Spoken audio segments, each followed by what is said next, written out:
मंजिल तो मिलेगी भटक कर ही सही, गुमराह तो वो है जो कभी घर से निकले ही नहीं। आप बोल रहे हो अरे सर्वनाश क्या है, क्या कवि बनने का शौक है? अरे भाई कविता ही तो है, कविता है। अमांडा, अमांडा अपने यहाँ की लड़की नहीं है। अपने यहाँ के नाम लड़की होती तो होता मंदा, मंदाकिनी, नंदा, रमा, लता, दबुड़ी होता, मगर ऐसा नहीं है। ये अमांडा जो है ये अमेरिका या ऑस्ट्रेलिया से बिलोंग करती है। तो ये जो कविता आपने देखी, सुनी, समझी, आपने देखा होगा कि ये हमारा कल्चर है ही नहीं। है क्या हमारा कल्चर? अगर आप 2 बार मुंह में उंगली डाल के नाखून अगर काटोगे तो मम्मी आपको आके बोले बेटा नहीं काटना, डॉक्टर से बोलेगी, दूर से चप्पल फेंक के देगी। करती ना करती है? तो अब हमारा देखो बिल्कुल कल्चर अलग है, और ये जो कल्चर है ये अमेरिकन कल्चर है। तो हमें अमेरिकन कल्चर को पढ़ने का मौका मिल रहा है, तो आप पढ़ते हो, एंजॉय करते हैं। तो आपने पढ़ा भी, सुना, आपने समझा, देखा। आपने देखा कि जो अमांडा है वो अपनी दुनिया में खोई हुई, जैसे आप भी खोए रहते हो, है ना?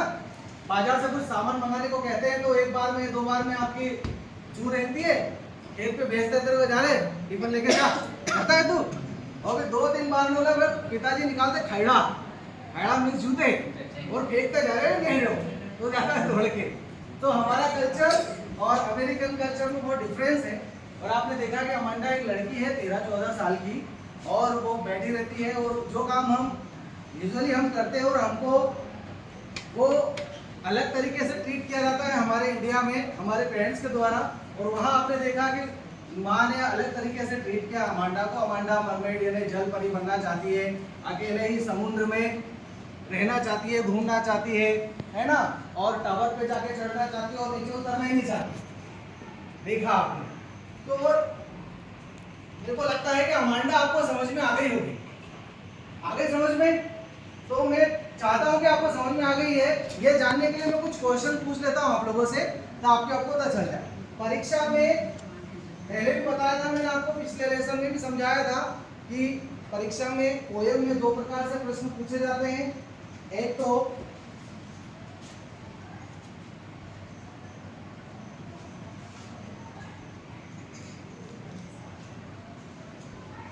आपके होते